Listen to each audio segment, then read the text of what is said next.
అందరికీ నమస్కారం అండి. నా పేరు దున్సర్ హరినాథ్ బాబు, పాల్వంచ ఎంగళరావు కానీ మడేరే గ్రూప్ సొసైటీ అధ్యక్షుని. ఈ రోజు మన ఆఫీస్కి అశోకరావు గారు సమస్యపై మన ఆఫీస్కి రావడం జరిగింది. అట్టి విషయంపై మన జిల్లా లీడర్ భద్రాద్రి కొత్తగూడెం జిల్లా ముదిగొండ రాంబాబు గారు మాట్లాడవలసిందిగా, అలాగే ఆమె వినతి పత్రం స్వీకరించవలసిందిగా కోరుతున్నాం. నమస్కారం, నా పేరు ముదిగొండ రాంబాబు, భద్రాద్రి కొత్తగూడెం జిల్లా రజకవర్గాల సంఘం జిల్లా అధ్యక్షుడిని. ఈరోజు మన ఆఫీస్కు అశ్వాపురం మండలం నుంచి, అంటే మనకు దగ్గరలో ఉన్న అశ్వాపురం మండలం నుంచి ముదిగొండ అన్నపూర్ణ ఒక వికలాంగురాలు. ఆమె వయసు ఇప్పుడు సుమారు ఎంతమంది వయసు? 35 సంవత్సరాల వయసు ఉంది.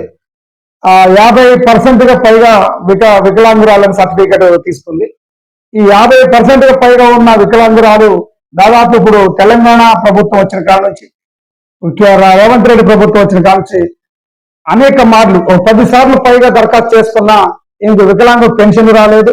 అదేవిధంగా ఇందిరమ్మ ఇల్లు పరిస్థితుల్లో కూడా ఆప్షన్ పెట్టినా కూడా ఇందిరమ్మ ఇల్లు రాలేదు. అంటే ఈ ప్రభుత్వాలు ఒక పక్క పేదవారికి ఇస్తామని చెప్తున్నారు, ఒక పక్క వికలాంగులకు ఇస్తామంటున్నారు. భార్య భర్త గొడవలు విడిపోయి ఉన్న వాళ్ళకు, తర్వాత ఏమి వాళ్ళకి చేతగాని పరిస్థితులు లేని వాళ్ళకి ఇస్తానంటున్నారు. మరి ఈ మహిళ ముదిగొండ అన్నపూర్ణమ్మ గారు, మరి ఆమె వికలాంగురాలు, ఇంటి స్థలం ఉంది, మరి ఇల్లు కట్టుకోవడానికి ఇందిరమ్మ ఇల్లుకి అప్లికేషన్ పెడితే ఇందిరమ్మ ఇల్లు రాలేదు. పలు పర్యాయాలు మరి దరఖాస్తు చేసినా కూడా మరి పెన్షన్ రాలేదు. మరి అక్కడున్న అధికారులు ఏం చేస్తున్నారు అనేది మనం అర్థం చేసుకోవాలి. ఇప్పటికైనా అశ్వాపురం ఎండిఓ గారు, మీరు మీ కిందున్న అధికారులు, స్థానిక సెక్రటరీ, లోకల్ ఎంక్వైరీకి సంబంధించిన అధికారులు వెంటనే ఈ పేరమ్మా ముదిగొండ అన్నపూర్ణమ్మ ఏ ఊరిని?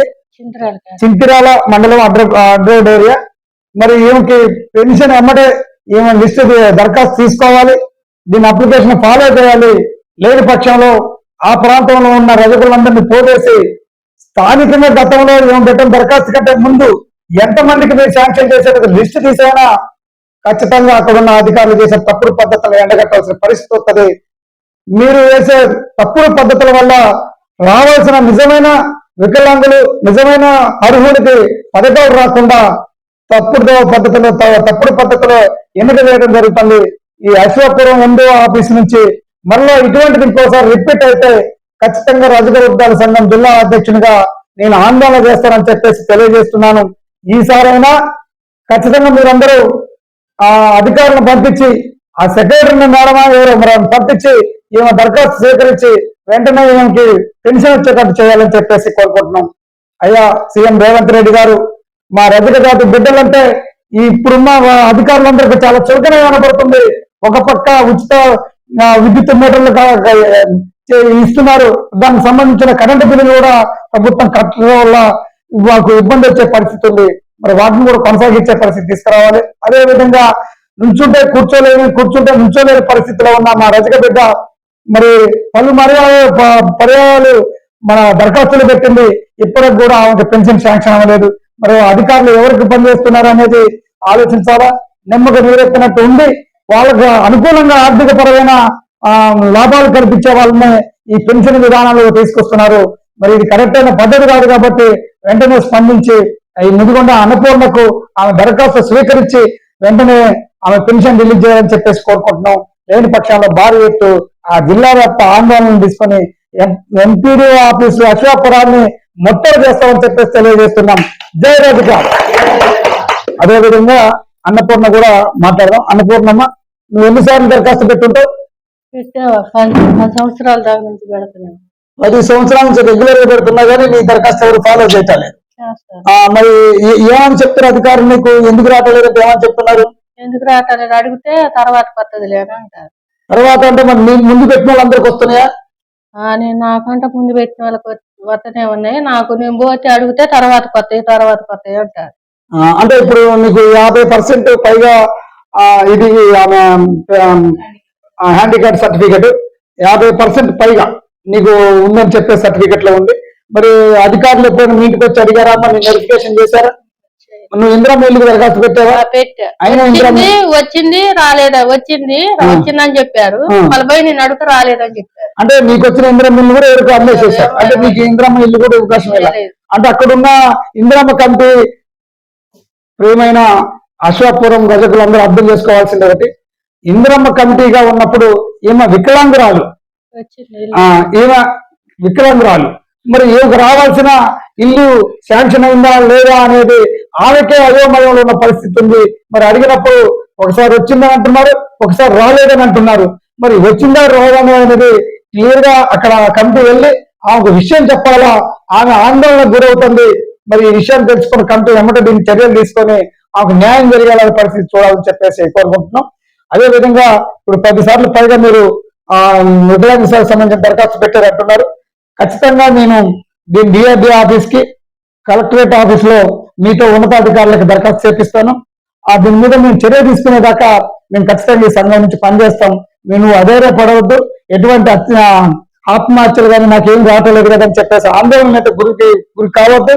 సంఘం మీ వెనక ఒక అన్నగా, తమ్ముడుగా నీకు కావాల్సిన అన్ని విధాలుగా మేము సంఘంగా నువ్వు ఉండి నీకు చేస్తామని చెప్పి తెలియజేస్తున్నాం. చివరిగా నీకు ఏదన్నా బాధ ఉంటే అది కూడా చెప్పు, నీకేదన్నా ఉంటే ప్రజలకు పంపిస్తాను. చెప్పు. అదే పింఛన్ కోసమే, పింఛన్ రావట్లేదు. చిన్న పిల్లలు ఇద్దరు, మా ఆయన సరిగ్గా పని చేయలేడు, నేను ఒక్కదాన్నే. చెయ్యి అంతా లాగుతా ఉంది, ఈ చెయ్యి వస్తుంది కానీ ఈ చెయ్యి రాదు. ఇక్కడ దాకా కాలుకి అధికారులు ఒకసారి ఈ చెయ్యి వస్తుంది, ఈ చెయ్యి రాదు. ఇక్కడ వరకు ఈ కాలు ఇట్ట పోతాయి, పెడతా ఉంటుంది. నైట్ పూట బాగా తీపి పెట్టింది, కాలంతా లాగుతా ఉంటుంది. సరే, మేము అధికారులతో మాట్లాడతాం, మేము ఆందోళన చెందాల్సిన అవసరం లేదు.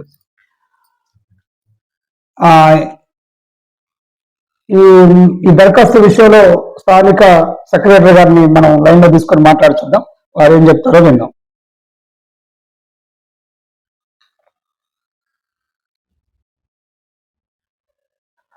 ఇప్పుడు మీ ఊరు సెక్రటరీ పేరు ఏంటమ్మా?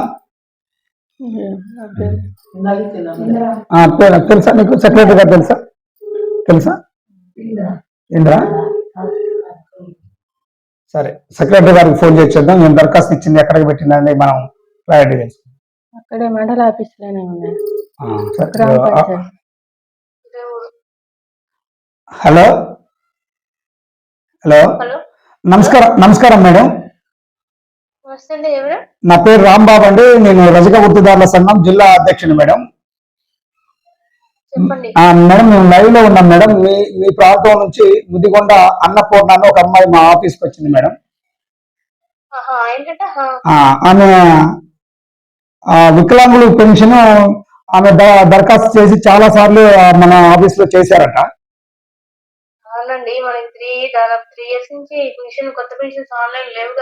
అంటే అంతకుముందు ప్రభుత్వం ఇప్పటికే 2018 నుంచి సర్టిఫికెట్ సబ్మిట్ చేసింది. ఇప్పటివరకు నాకంటే ముందున్న వాళ్ళకి వచ్చింది కానీ నాకు రాలేదు అనేది అభిప్రాయం చెప్తున్నారు.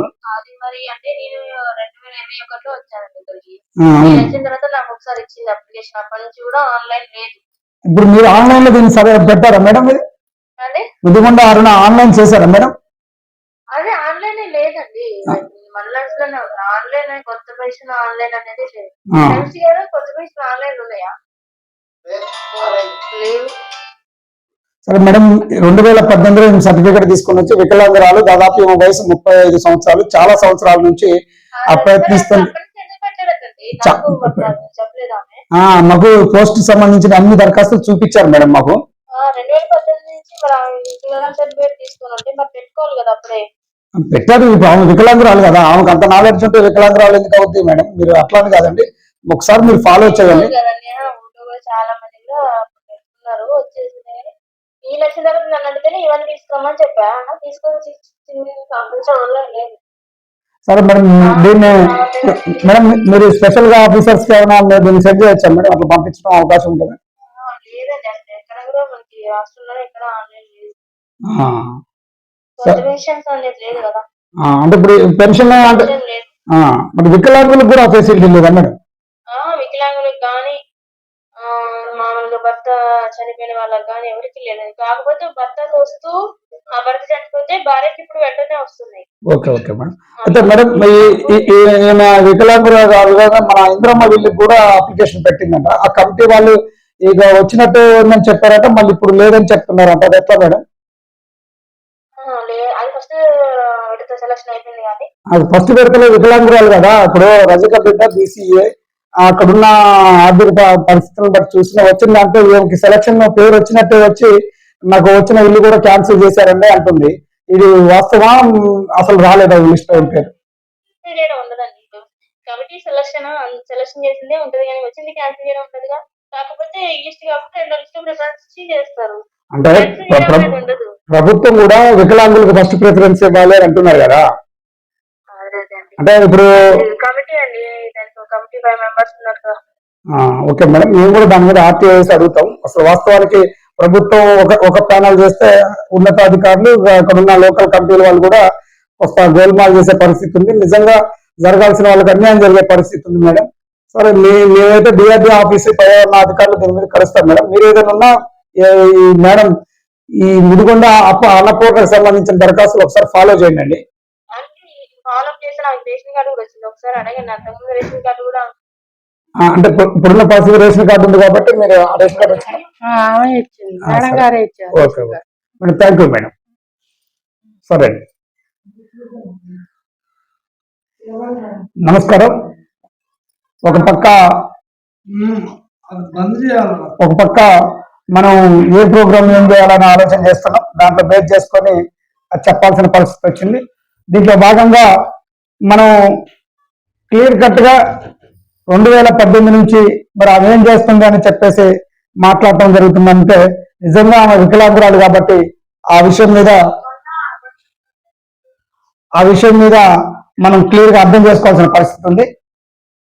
ఆమె వికలాంగురాలు నిజంగా ఆ దరఖాస్తు పెట్టుకునే తెలివితేటలు అవన్నీ ఉంటే ఖచ్చితంగా వచ్చేది. అక్కడ ఉన్న ఉన్నతాధికారులందరూ రోజువారీ గ్రామ పంచాయతీ అంటేనే సుమారు 1400-1500 ఓటింగ్ ఉంటుంది. ఆ పంచాయతీ సెక్రటరీ గారు ఆ ప్రాంతం మొత్తం ఎవరి దరఖాస్తులు ఏంటి అనేది క్షుణ్ణంగా పరిశీలించాల్సిన బాధ్యత ఉంది. అట్లా 2014 నుంచి ఇప్పటివరకు పంచాయతీ సెక్రటరీలు మారారు, పంచాయతీ సెక్రటరీలు వచ్చారు. మరి ఈ రజిక బిడ్డ వికలాంగురాలు, కూర్చోలేదు, మాట్లాడటానికి కూడా సరిగా ఉండదు, అవయవాలు సరిగా పనిచేయటలా. మరి ఇటువంటి వాళ్ళకి ఈ ప్రభుత్వాలు పెన్షన్ ఇవ్వక దుర్మార్గంగా వ్యవహరించడం అనేది కరెక్ట్ పద్ధతి కాదు. రేపు రానున్న కాలంలో ఇట్లనే కొనసాగితే ఈ ఆఫీసుల ముందు భారీ ఎత్తున ఆందోళన కొనసాగిస్తామని చెప్పేసి తెలియజేస్తున్నాం. వెంటనే ముదిగొండ అన్నపూర్ణకి న్యాయం జరిగేలా పనిచేయాలని చెప్పేసి కోరుకుంటున్నాం. అదేవిధంగా ఈ పాలవంచపట్న కమిటీ ఈ కార్యక్రమాలు చేసి విజయవంతం చేసి దాంట్లో తోడ్పడ్డందుకు ధన్యవాదాలు తెలియజేస్తున్నాం. జై రజిక, రజికల ఐక్యత.